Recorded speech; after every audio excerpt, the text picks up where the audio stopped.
Perkenalkan, nama saya Muhammad Putra Wijaya dari kelas 11-2. Hari ini saya akan bikin vlog tentang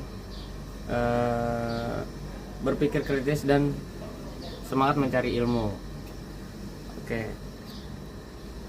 Pernah nggak sih kita merasa hidup penuh ujian pas lagi ngerjain tugas, masalah kuliah, kerjaan, hubungan, bahkan soal ekonomi?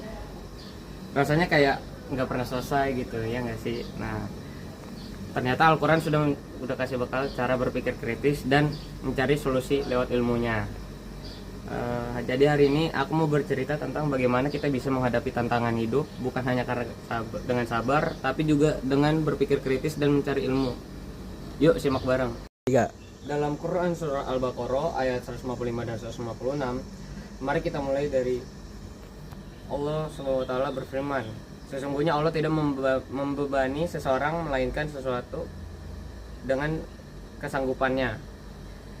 Ayat ini membahas tentang ujian dalam hidup, takut, lapar, kehilangan harta, dan bahkan jiwa. Tapi yang menarik, Allah nggak cuma bilang sabar aja, tapi dia ajak kita untuk berpikir kritis, bukan hanya pasrah, tapi cari hikmah, cari solusi dan cara jalan keluar dengan sabar. 3.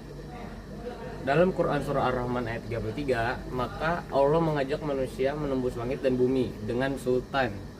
Kata sultan ini bisa diartikan sebagai ilmu, otoritas, atau kekuasaan.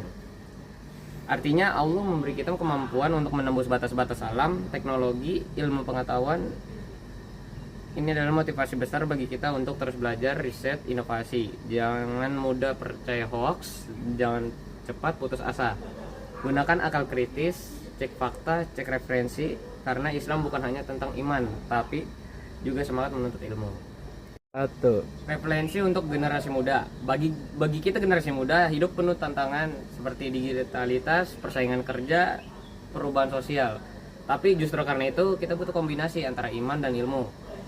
Sabar menghadapi masalah ditambah dengan semangat mencari pengetahuan modern. Jadi generasi Quran ini yang sangat cerdas lah. Kita nggak harus pilih antara agama dan ilmu. Kita bisa jadi saintis, entrepreneur, pemimpin, tapi tetap berpegangan pada nilai-nilai Islam. Itulah yang dimaksud dengan menembus batas, hingga bukan hanya fisik, tapi juga mental dan spiritual. Ujian hidup bukan hanya untuk melemahkan, tapi untuk melatih kita berpikir kritis, sabar, dan berilmu. Mari terus bersemangat untuk mencari pengetahuan, karena dengan itu kita bisa menembus batas. Jadi jangan takutlah menghadapi ujian. Gunakan iman sebagai landasan, ilmu sebagai alat, dan kritik sebagai